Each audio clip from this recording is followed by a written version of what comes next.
Hi, everybody. So, this is clinical hypnotherapist Stephanie Conkle. Today, I'm not going to do the happiness, how to be happy video. I'll save that for, oops, I got to mute myself over here. All right, I'm going to save that for another time.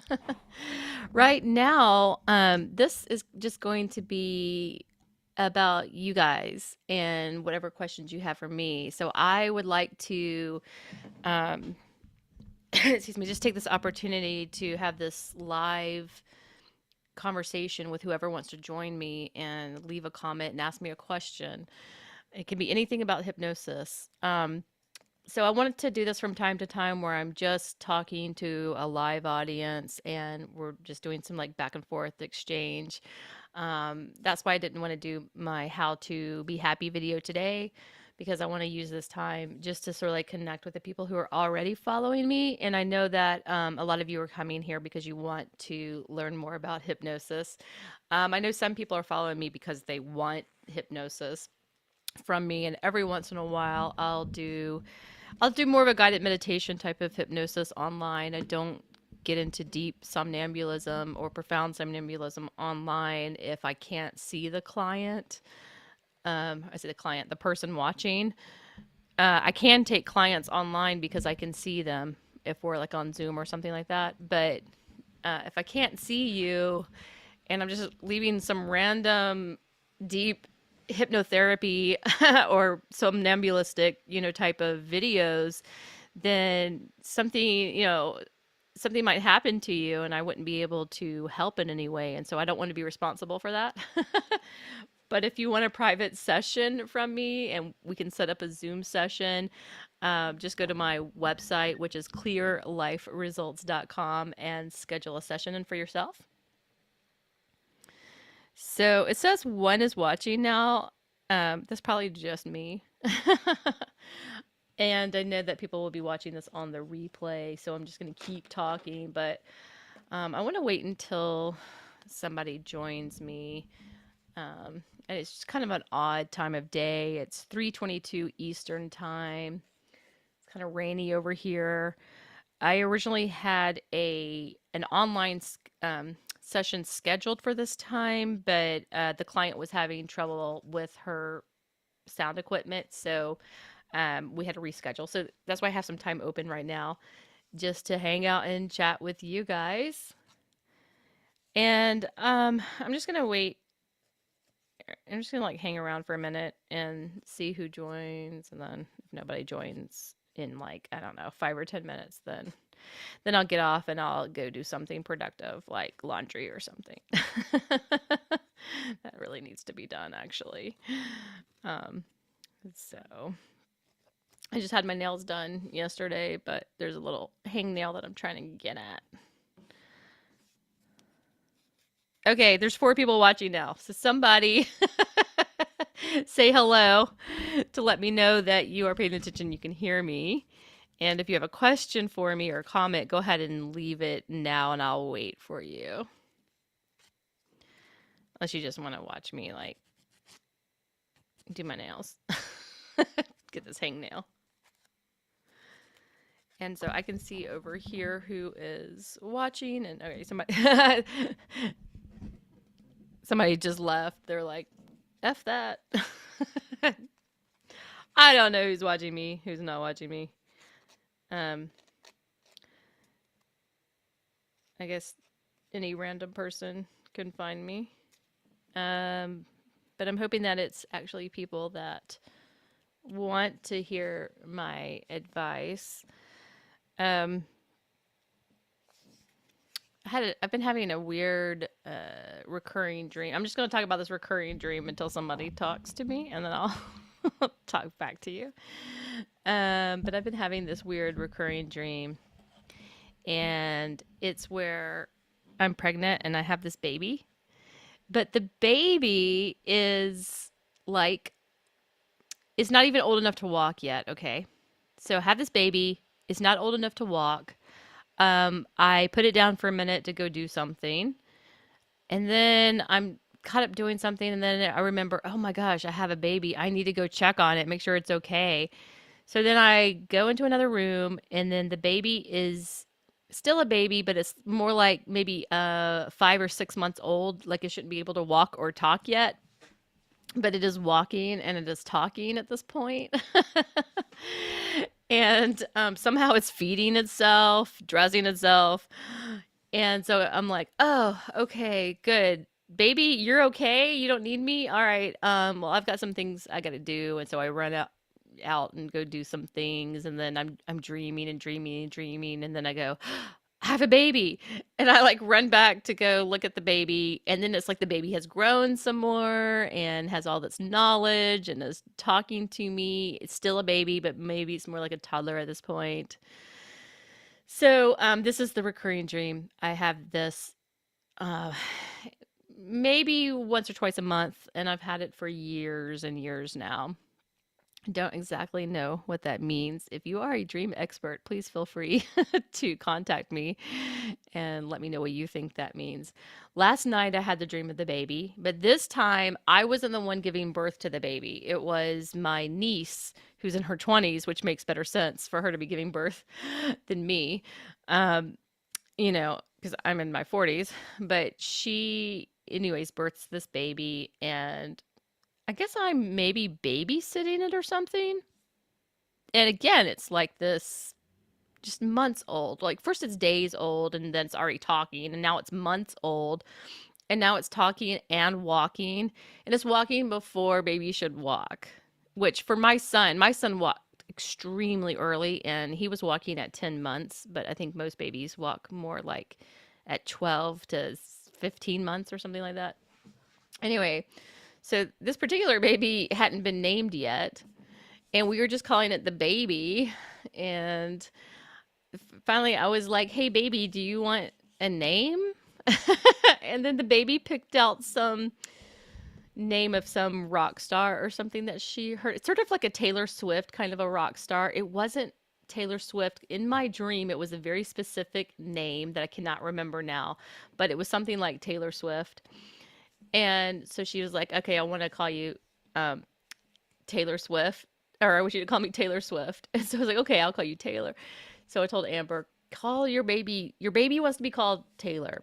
Oh, hey, Scott. Um, so I was like, "Yeah, maybe the baby wants to be called Taylor." So then the baby's off doing something, and then every once in a while I'll look over and I'll say Taylor, and the baby will turn its head. And I was like, "Okay, the baby knows its name, so the baby is definitely named Taylor." Um, So now, like, the baby named itself. And then I woke up after that. Wish I could remember what the name was. I remember it being very, very specific. Thanks for watching, Scott. So, how long does hypnosis usually fix it? Oh, you're asking me a question. Yay. Okay. Maybe the baby represents your subconscious mind. Yeah. And I heard that, every character in your dream is a representation of you, which does make sense. Um, I don't know if the baby is my subconscious or if it represents my business or yeah, it's definitely representing something. And and I don't think it's literal. I don't think it means my own children. I think it means I'm giving birth to a project or something. Although now I'm not even giving birth, someone else is giving birth. Um, and then I forget about the project, but then I come back to the project and it's already taken care of itself. And so I'm like, okay, I was worried about that for no reason. I think it's something like that, maybe. I don't know exactly. So how long does hypnosis usually take to fix an issue? Good question, Scott King. And the answer to that is it depends on the person and their subconscious and how open and receptive they are to hypnosis when we first begin. So oftentimes it only takes one hypnosis session to fix most issues, with maybe a follow-up session. But, there are definitely people who need more than one session. There could be people who need 3 or 4 sessions or 5 or 6 sessions. It just all depends on how the subconscious wants to work with me and how quickly they really want to get their problem resolved and how motivated they are to having their problem resolved. Um, if a smoker comes to me and they want to quit smoking and it's not their spouse that wants them to quit smoking or their kids or whatever, if they really want to stop smoking, then I'm like that little, that little, gives, I help give them that boost, right? The push that they need. Um, but, and you know, and then it's just one session. But if they don't really want to be there, don't really want to quit smoking, you know, it may be more than one session.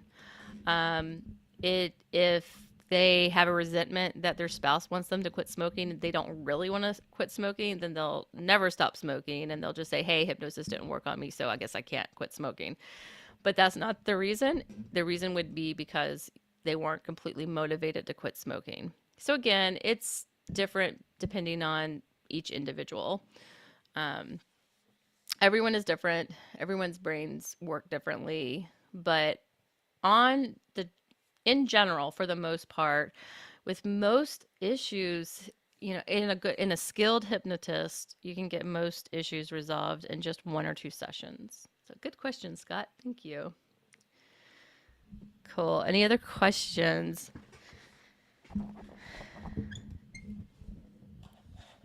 Or any comments about my dream? So my makeup is a little, there we go. Oh, I'm boring people now. Now I'm down to 2. And I think that's just me and you, Scott. That's okay. I'll just wait a minute until something else pops up.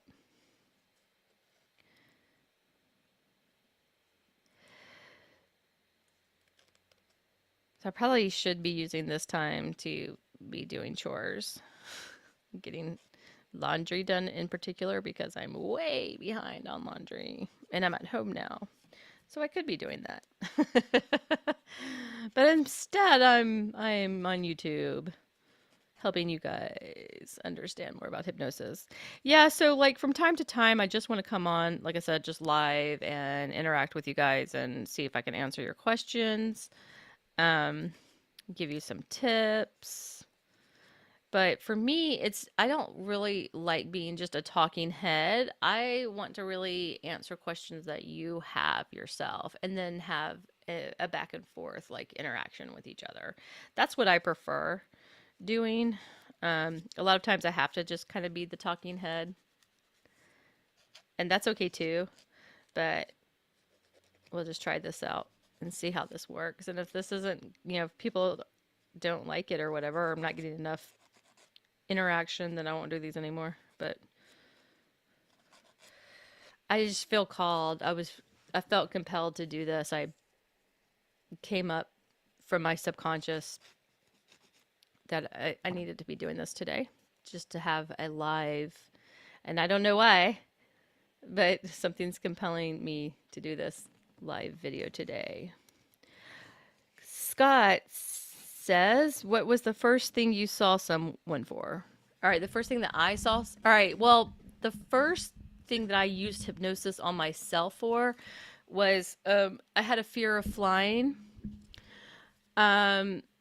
I could fly just fine before my children were born or before my daughter was born.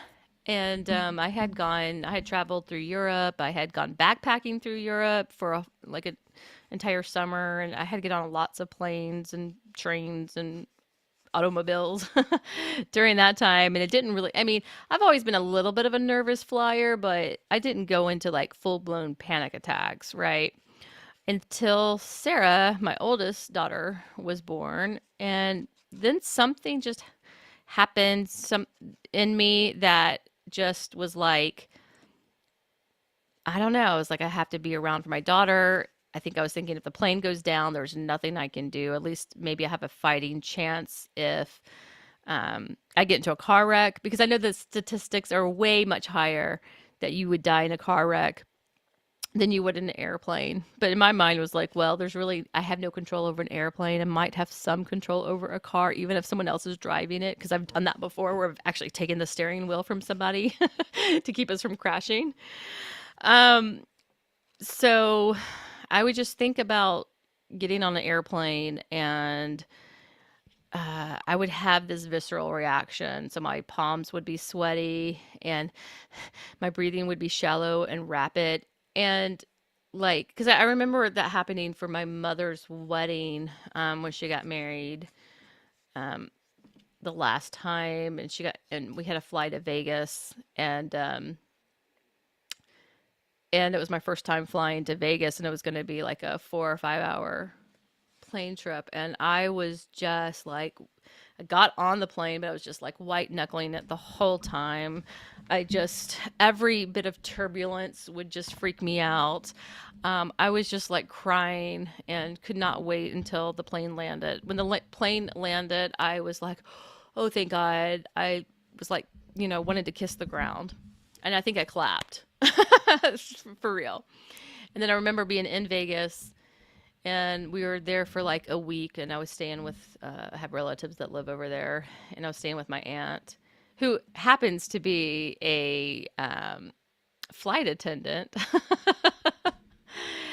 And I was just feeling real nervous, real anxious, and she was like, what's wrong, what's the matter with you? And I was just like, I'm just really scared of having to fly back home next week, right? I was just thinking about having to go to fly again, and my palms were getting sweaty, and I couldn't breathe, and I was just hyperventilating and just getting myself in a tizzy. And she she couldn't understand it because she's a flight attendant. She had, she couldn't. I mean, maybe she's a very compassionate person, but I think she was just like, huh? Like that baffled her that I was so scared to fly. And so anyways, I got home somehow. But then I was like, okay, I'm never putting myself through that again. If I can't go somewhere where I can drive, then forget it. I'm just not going there. So, but then of course what happens is my husband is making these low budget horror movies, and one of his movies gets into the Cannes Film Festival in the south of France, which was unbelievable, and we weren't even predicting that that would happen at all. And so now we've got to go to the south of France. Um, so now that's going to be a plane trip over the ocean.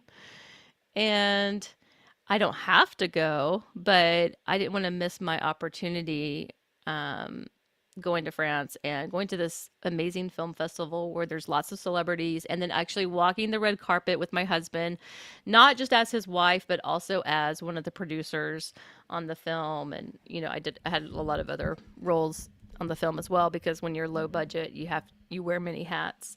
So, I was like, okay, I can get on the airplane and have the time of my life, or I can miss this opportunity because I'm scared to fly. And then I'll always wonder, like, what would it have been like had I been able to walk the red carpet? So, um, so then I thought, okay, well, this is just psychological because I know that I can fly. I know I've been comfortable well, maybe not super comfortable, but not as like panicky in the past. So I know this is in my mind, because I knew it was in my mind. I was like, okay, I need something that can just do something with my brain and get me on an airplane. And then I just thought, I have to be hypnotized. That's the solution. Somebody needs to hypnotize me so I can get on this plane. And that's the first time that I used hypnosis for my self improvement. Now, I will say that after the first time, I wasn't like still 100% comfortable getting on planes, but I wasn't having the panic attacks. I wasn't nervous. Um, I was a little, I was a little uncomfortable. And then the next time I had another session, the next time I flew, I was more comfortable. And then a third session, then I was like a completely confident flyer. And also just sort of doing self hypnosis as well in the midst of that. Now I have conditioned myself to really enjoy and love and look forward to flying. And I've anchored in turbulence with a very pleasurable, almost sexual feeling. So I enjoy turbulence. Um, and I'm just like really confident. And now I don't even think about it. I can fly long distances and it just doesn't phase me at all. I don't care anymore. Um, I used to would only take, um, I'd make sure that I would just take the, what's it called, where you don't have to make a connection. You just go straight, a direct flight. I would make sure I always took a direct flight because I never wanted to have to make connections. But now, no, I've made like, I've flown standby a few times and made tons of connections that way. And I was like, oh, okay. It's like not a big deal to me anymore. So hypnosis really did help me overcome my fear of flying. And I love working with people to help remove their fears and their phobias. Oh, I've got another comment. Okay, I'm so sorry if oh, is this Bakey? Um, this might be Bakey or it might be someone else, but I think this might be my friend Bakey. And whoever you are, hello, and thank you for your question. Says, hi, is it easy to learn to do hypnosis? So it's one of those things where it's easy to learn, but it takes a lifetime to master. There's that game, what was that game called? Where you flip the white and black pieces, Othello. And on the board game, I think it says like minutes to learn, lifetime to master. And I think that's exactly what hypnosis is like. I think it's actually fairly simple to learn. I wouldn't say easy. I would say it's like totally easy to learn. Um, the difficulty might come in just being motivated to practice and being confident enough to when you start off as a hypnotist, you have to have lots of confidence and you have to use it on people and trust in yourself, no matter what happens. And whether the person gets hypnotized or not, you have to show up and you have to be confident. I think that's probably the hardest part. Learning it is easy. Um, doing it gets easier over time as you know what you're doing and you increase your skills and you're confident. Um, I kind of love this profession because it sort of forces me to be a lifetime learner. I don't think I'll ever get to the end of hypnosis and learning, which really what we're talking about is the consciousness, right?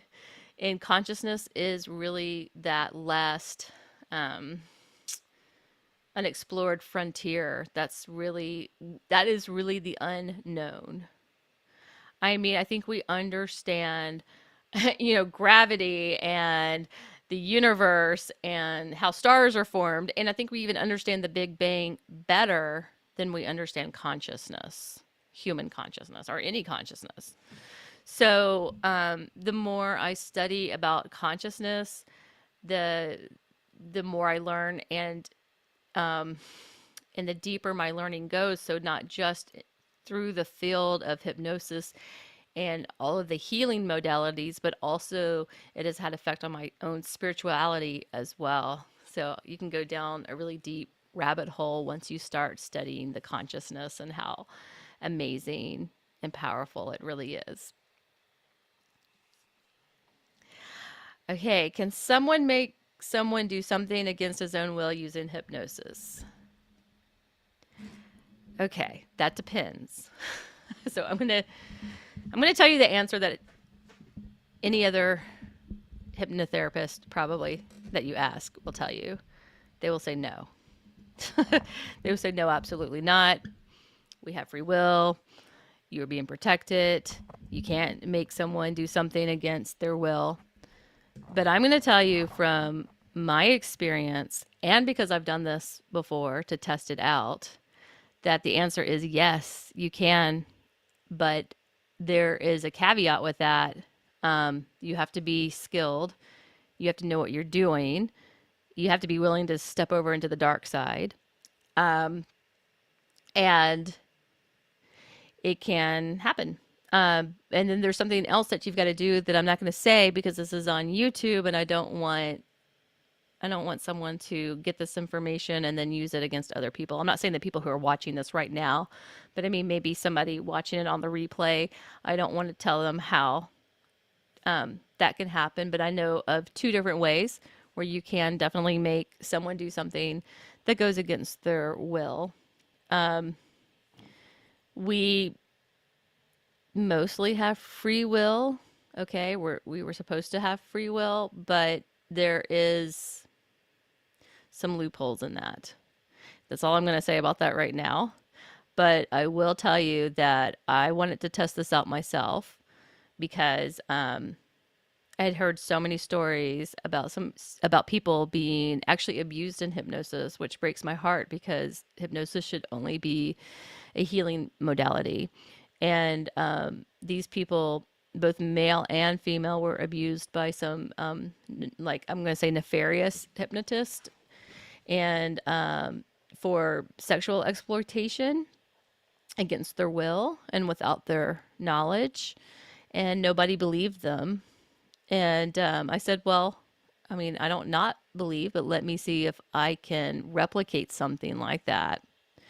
So I was able to hypnotize somebody to send me a large sum of money into my PayPal account without him knowing that I did it.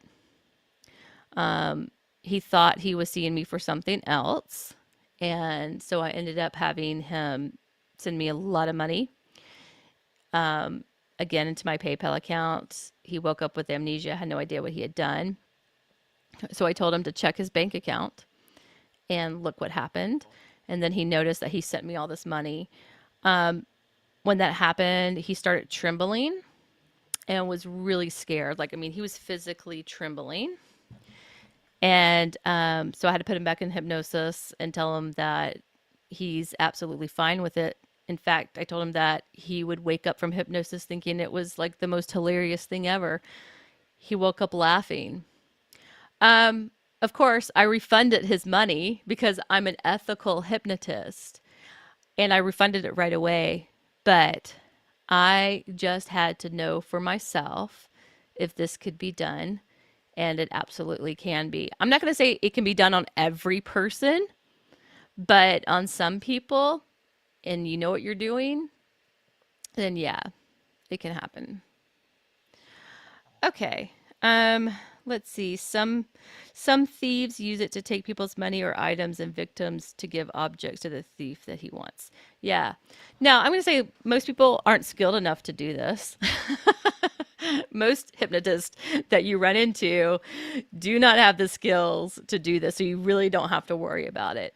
Plus, you can set up an agreement with your own subconscious that you won't let anybody manipulate you while you're in hypnosis. Like if you enjoy hypnosis, you can set up boundaries where the subconscious can know what's happening, but you have to kind of set that up. That I have a protection mechanism set up in me.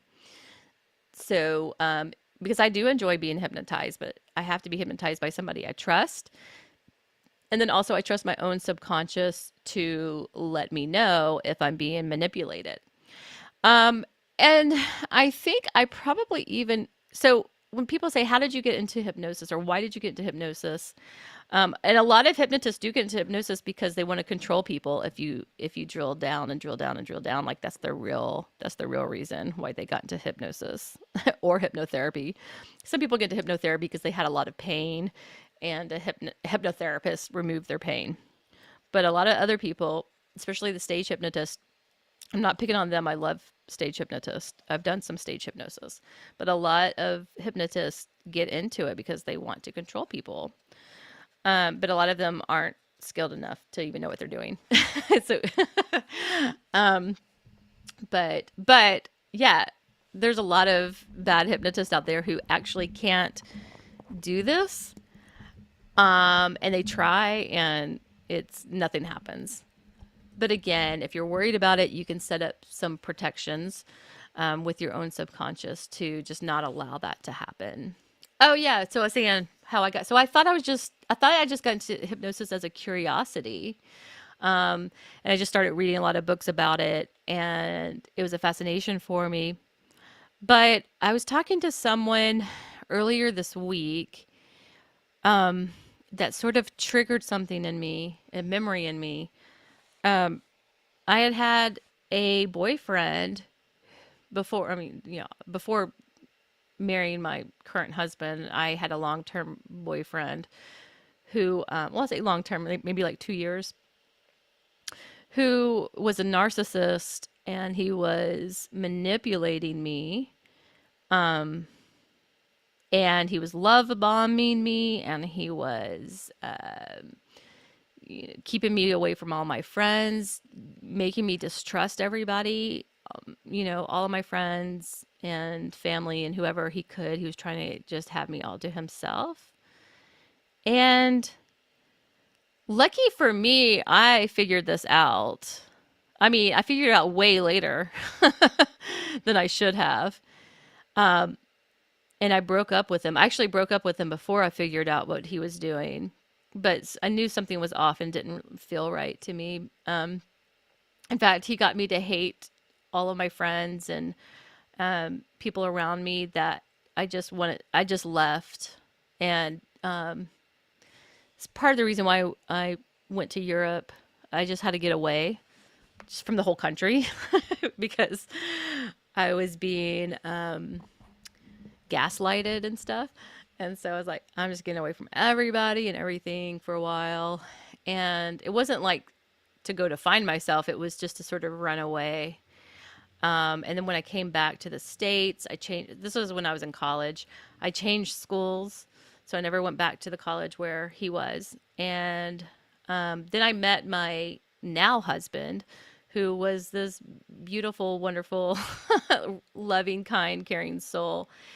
And after I'd started dating John for a while, I was still friends with this guy because I thought that he was somebody who really still cared about me and loved me, but we were just going to be friends.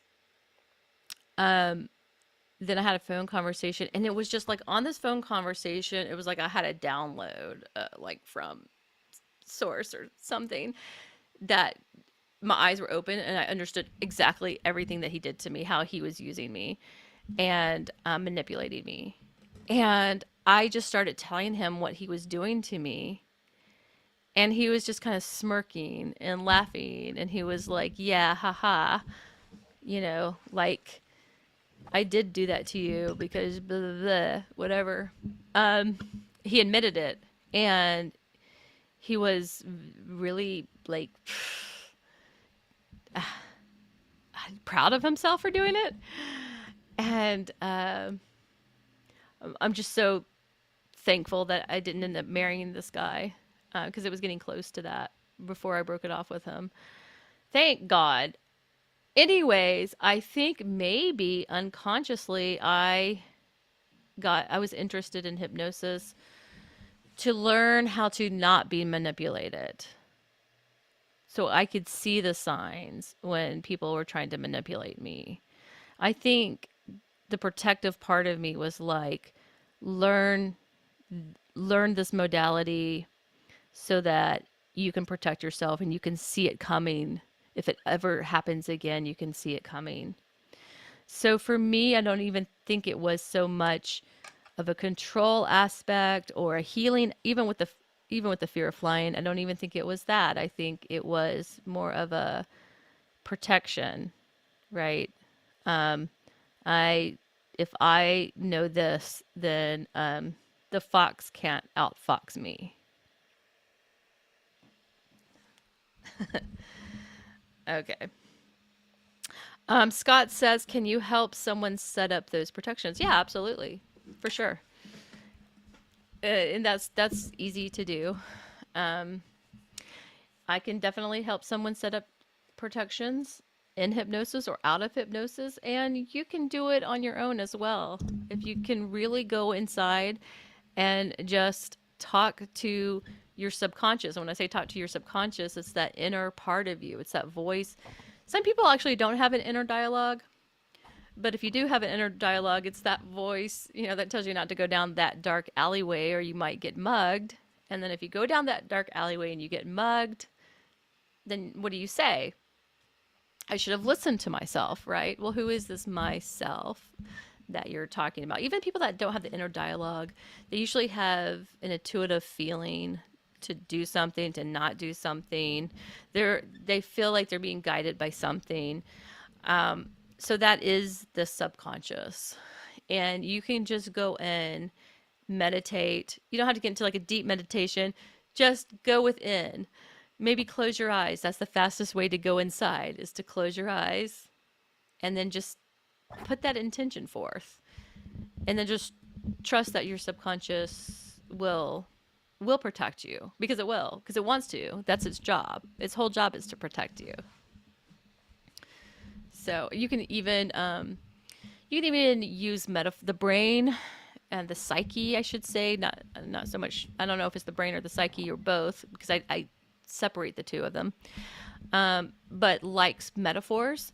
So if you set up a metaphor, like you put yourself in a bubble of protection, right?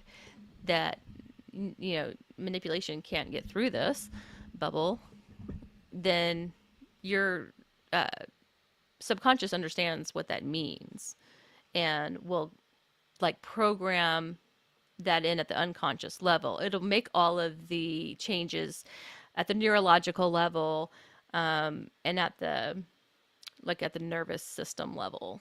So, and all you have to do is use your imagination and just think about the metaphors you want to use. So you could do that, like a bubble of protection, or put on, what is that called? Teflon or something. You don't want to put up like a brick wall and shut everything out, right? You want to be able to allow the good to come through, but the negative energy to stay out. So when I do a protection, it's porous in that goodness and light can come in, but darkness and heavy energy has to stay out, if that makes sense. Okay. Um, why do hypnotists use soft voice like ASMR? You don't have to. I think a softer voice is soothing, and it kind of soothes and calms the nervous system. And when you're more relaxed, then you tend to daydream more. But you absolutely don't have to. I know hypnotists who shout and who talk very fast. I'm thinking of one right now, but I'm not going to say his name. um, that's just one way. That's just one way of using hypnosis and the hypnotic voice. Also, if you sort of alter your voice, that can kind of alter the receptivity of the intention of the suggestions that you're embedding. But usually, it's not even that it's a soft voice, but that you change the tone of your voice and when you want them to understand something. You may do something like change the tonality and the depth of your voice, especially if you want them to go deeper. I'm a little bit hoarse today because I've been talking. I just got out of a 3-hour session, so I'm a little hoarse now. But yeah, the hypnotic voice just helps to aid in getting you into that altered state of consciousness. But there's other ways of doing that. It doesn't have to be with the voice. It just typically is. And that is something that I do teach, is the hypnotic voice. Well, thank you. Um, and yeah, and I think that it's just more pleasurable, right? When when you hear the change in the voice like that. And sometimes you may need to slow down. Oh, you're getting deeper. Okay. I need to stop doing that. um So yeah, so the inflections and the tonality of your voice can just help deepen the hypnosis. Music helps deepen the hypnosis because music activates another part of your brain. So it gives another part of your brain something to work on as the hypnotist is talking. So I use music in my sessions whenever possible. You don't have to use music. People can be hypnotized obviously without music. It just aids and supports the process. I think it makes the process go a little bit quicker, and I think the subjects go a little bit deeper. My pleasure. He said, "Thank you."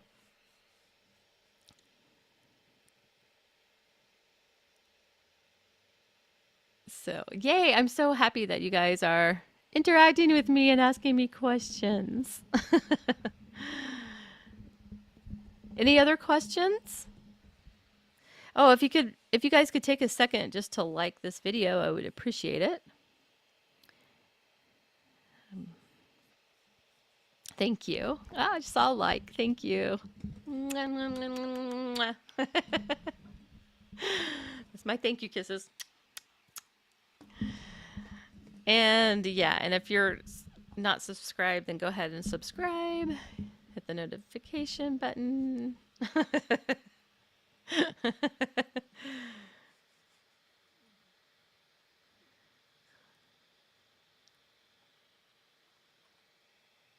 Cool. So, thank you for joining me, Scott and Bakey. I will see you guys in the next video, hopefully, if you're around when I make it. Oh, wait, Scott's asking another question. Okay. Can someone really be hypnotized in seconds? Yes, they can.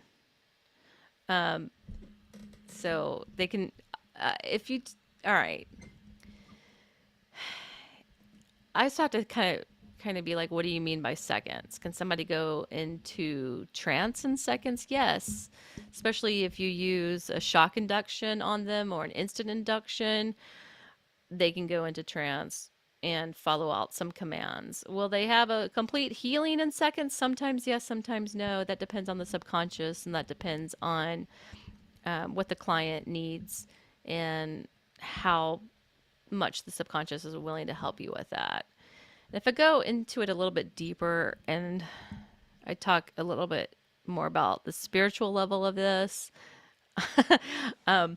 which I hadn't planned on doing today, but if someone doesn't get a healing immediately, right, then that usually indicates that there is still something for them to learn from that. And with the type of hypnotherapy that I do called profound somnambulism, I can actually talk to the higher self or the soul of the person, and I can get clarity on that.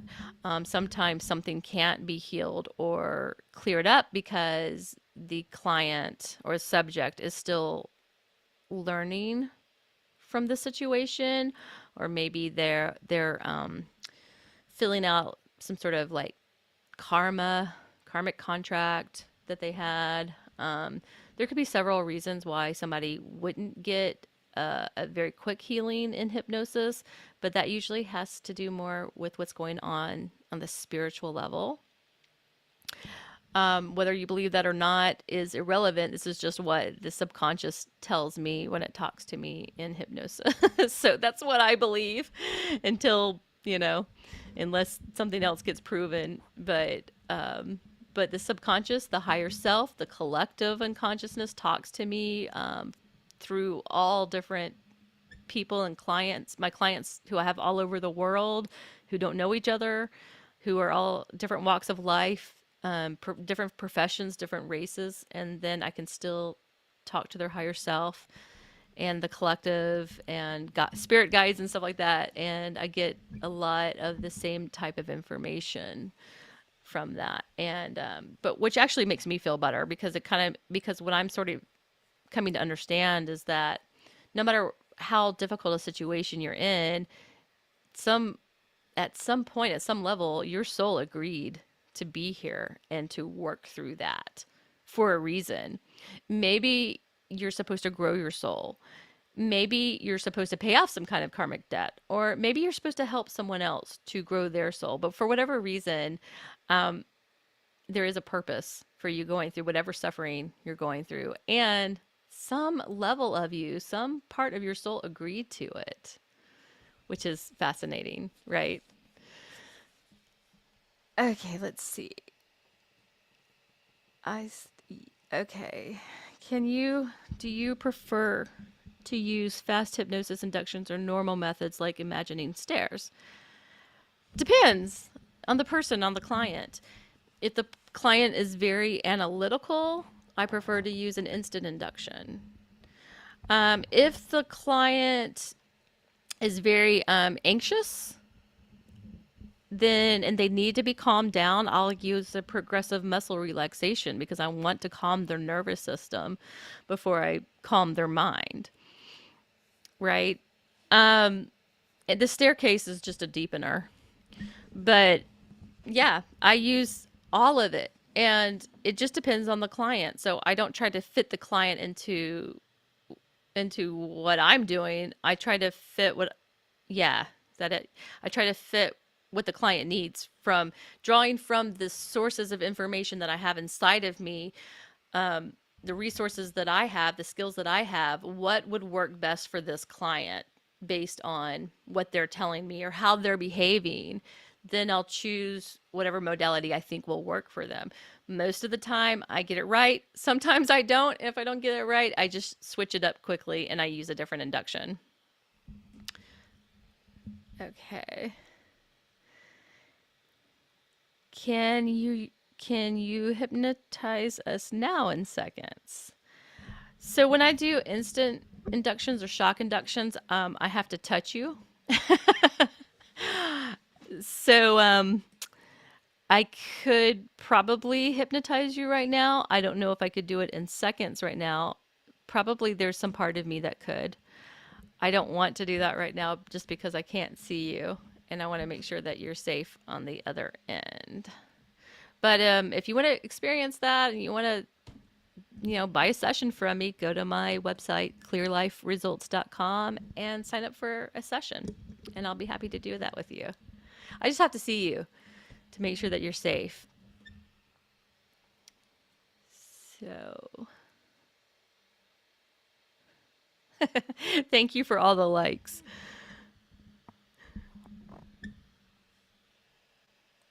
Yeah, yeah. I don't know where that song came from. No, this has been fun though, you guys. Really, I've really thoroughly enjoyed talking with you guys, hanging out with you guys.